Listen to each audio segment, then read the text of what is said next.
What if the Elvhenan never fell?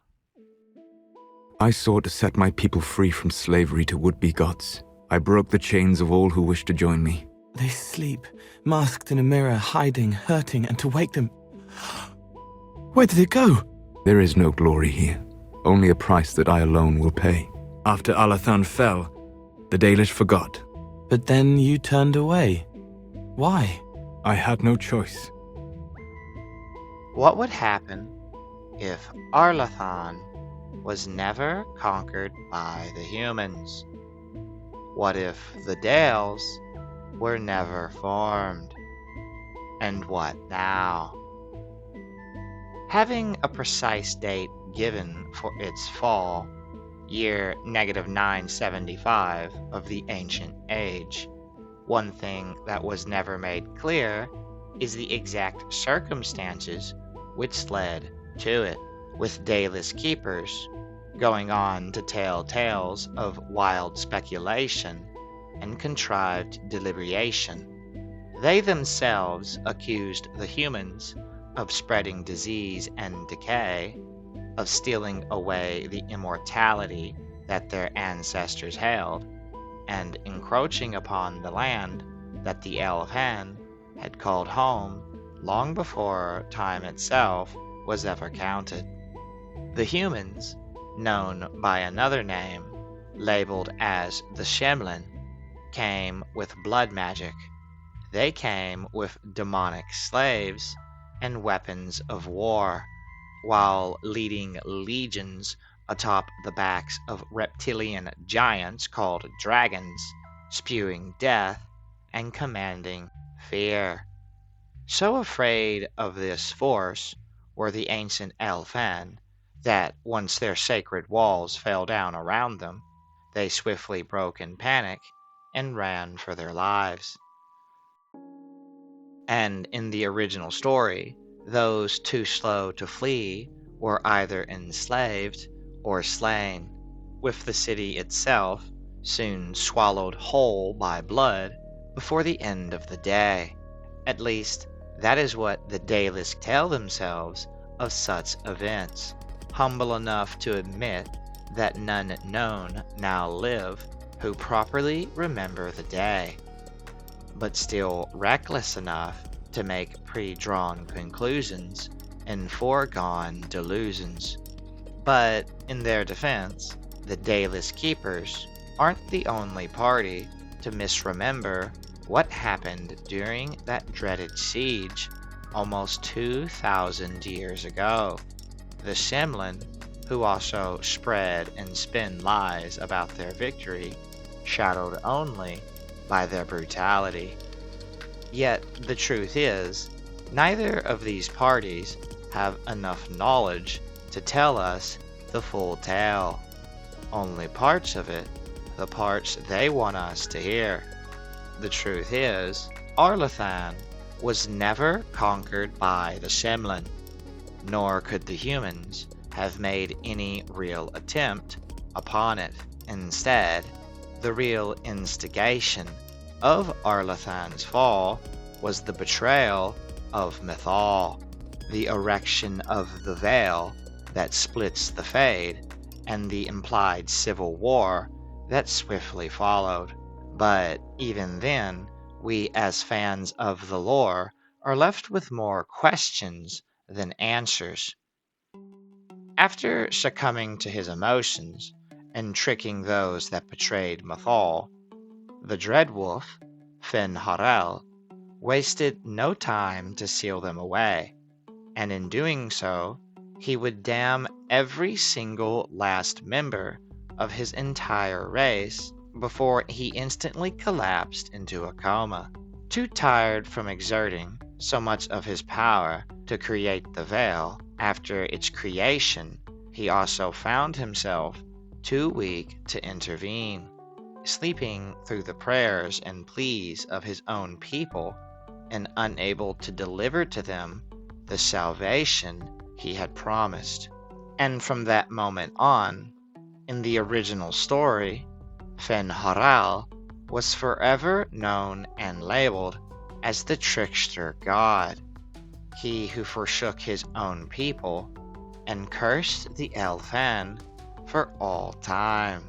The same people who, now, weakened, sickly, scarred, and left without their gods, would the Shemlin go on to conquer. After the silence that brought the very end upon Arlathan, only implications can better detail what clues were left. What I'm talking about specifically is the implied civil war that erupted amongst the Elfhen after all their gods abandoned them. And it was Abalas alone who would go on to correct this record of history by telling us the truth, the full truth, and nothing but the truth. The reality that there was no declaration of war between the past Shemlin and the Elfhen. There were no battles of ancient magic pitted against hordes of demonic slaves and sorcerer kings wielding blood magic. None of these things actually occurred. With the war that the humans so praise themselves for being compared to nothing but a war of maggots feasting on a dying corpse. When these humans first approached Arlathan, with its gates closed, its barrier sealed, and its people hiding from sight, too many of the Shemlin made the assumption that these Elfhen were hiding from them instead of the civil war that ravaged their people. Without their gods to lead them, and so lost after depending on them from before time could be counted, there was no other salvation. The Elfhen could not rally themselves behind a new face or figure in the short span of time they were originally given. And so, when Arlathan was breached, when those that remained scattered like rats into the surrounding forest, their knowledge was lost to the ages, known, spoken, and learned only through the oaken trees that watched, or the handful of sentinels who hid in isolation. But with all of this being stated, the question must still be asked: what if Arlathan never fell? What if the human siege was met with Elfhen power? What if, instead of disappearing and abandoning their most sacred city, their prayers were answered? Of course, in my opinion, there is only one possible way for this outcome to be obtained: for the Shemlin to fail and for Arlathan to prevail. While other people making this story would try to change the veil or prevent its creation entirely, such an act here is just too much of a change. Dragon Age, as a series, wouldn't exist without the veil, and none of its history would be the same if the veil wasn't formed. Not only that, but without the veil, the other Elfhen gods wouldn't be sealed, and the Elfhen would never lose their immortality.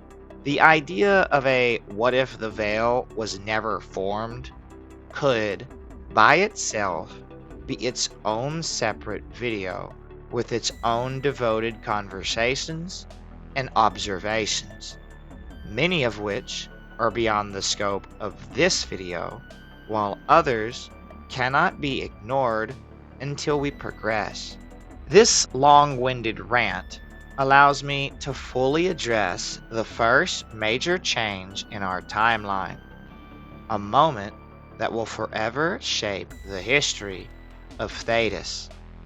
Here, in our story, we're going to skip over the debate on where the veil was truly formed.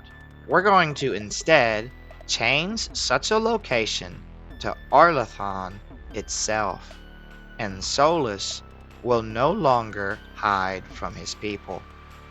At this point in our story, the trickster god had only just recently deceived both the Forgotten Ones and the Evanurus into a fake truce, getting both parties to separate themselves into the void and the beyond before trapping them all as he originally did. However, let's just say that since this sealing would unfold publicly in the center of Arlathan, and since such an act would be fueled by the citizens who watched and gawked, so too would the murderous deceit of Mythal be revealed, with Solus declaring that the false gods went too far when they murdered Mythal. Now, I will admit it is very difficult to speak about Dragon Age without addressing the Veilguard and the damage it did not only to the community, but the lore, with many of the things introduced in Veilguard doing more harm than good, and most people in the Dragon Age community just completely ignoring the game entirely. I personally always try to take the middle ground, since some aspects of Veilguard do genuinely fit into the lore, while the rest obviously belongs in the garbage. And with that being said, in Veilguard, the fullest picture ever depicted is finally painted for all to see and all to read.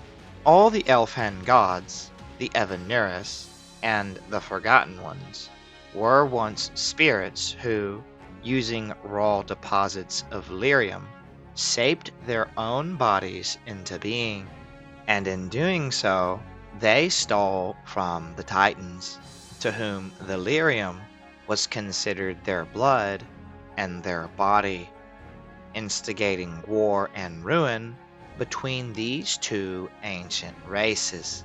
Once these Titans were then put down, once they were made tranquil, and once their children race, known as the Dwarves, were put under heel and under boot, the surviving and greatest generals of the Elfhen would go on to proclaim themselves as gods.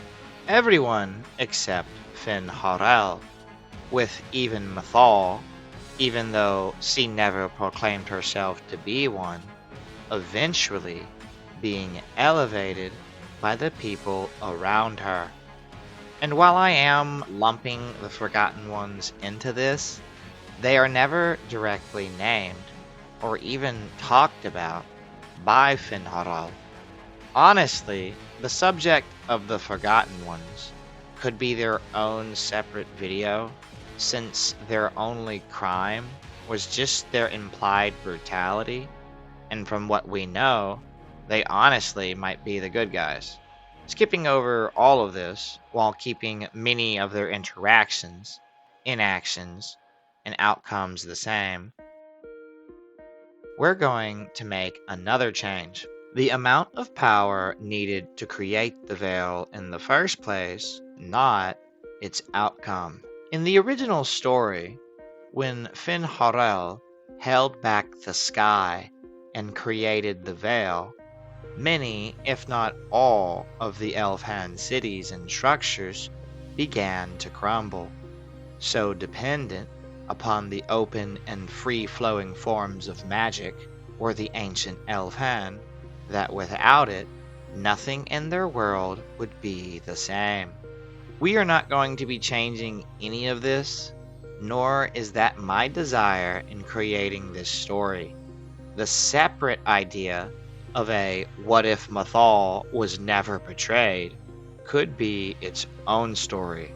Instead, let's imply that mere moments after creating the veil, Arlathan would begin to crumble around the Elfhen. The same crumbling collapse that occurred in the original timeline. Yes, but mitigated by a large degree thanks to the presence of Finn-Harel.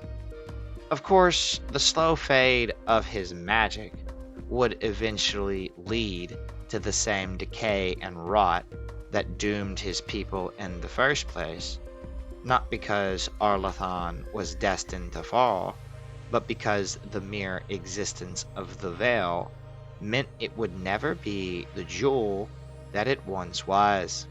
And from here, one can only guess and assume how many years passed between the original formation of the veil and the original fall of Arlathan.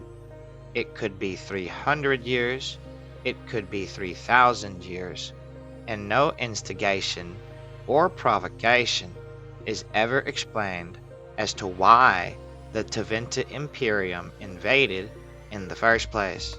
Skipping past and ignoring the old god retcons throughout the Veilguard, a weakened Fen'Harel would stroll atop the walls of Arlathan, revealing his grim face and his sunken eyes.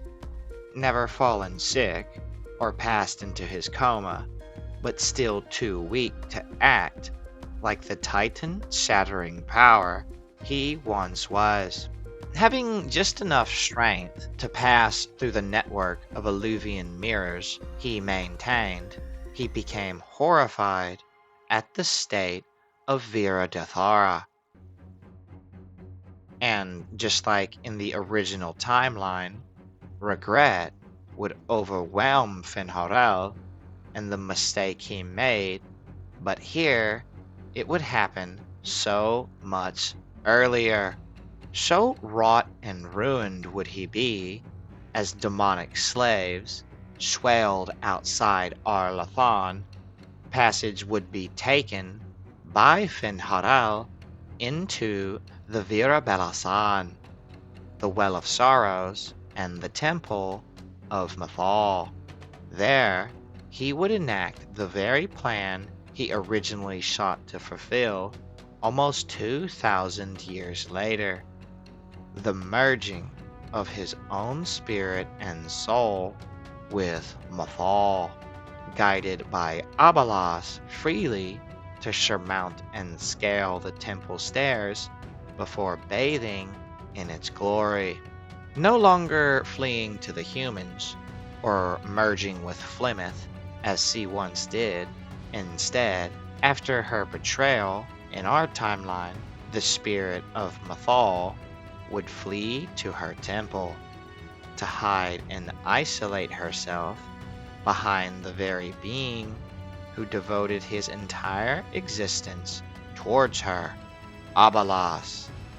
This echo of a being once without measurement would be the sight that greeted Solus upon his dismayed arrival, apologizing not just for his failure to prevent her death, but also his failed attempt to avenge her.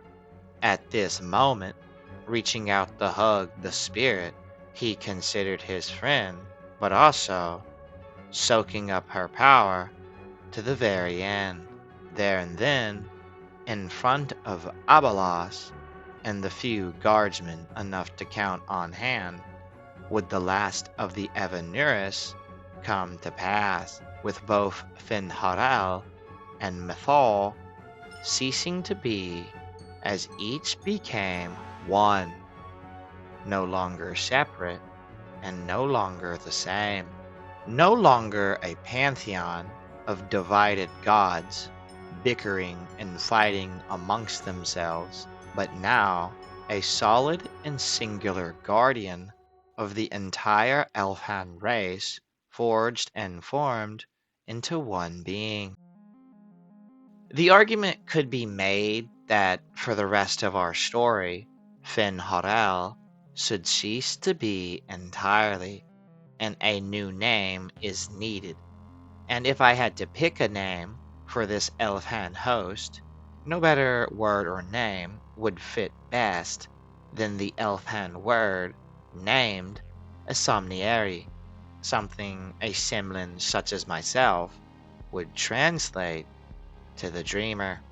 However, in order to keep this story somewhat simplistic, since I don't want to get too lost in the sauce, I will continue to refer to him as Finn Harel. But please understand that he is something else, something more, and vastly different than what he originally once was, traveling back through the Elvhenan crossroads before returning to Arlathan. Having never desired the title of a god, having never craved the admiration that came with it, and always denying the position, here and now, with his former pantheon shattered, his world sundered, and his people lost, no other option was open. And that is why when the Elfhan closest to Solus dropped to his knees, when they prayed to him, and openly forsook the false gods that murdered Mathal, the response of Finn Harel was one of an angry and benevolent monarch,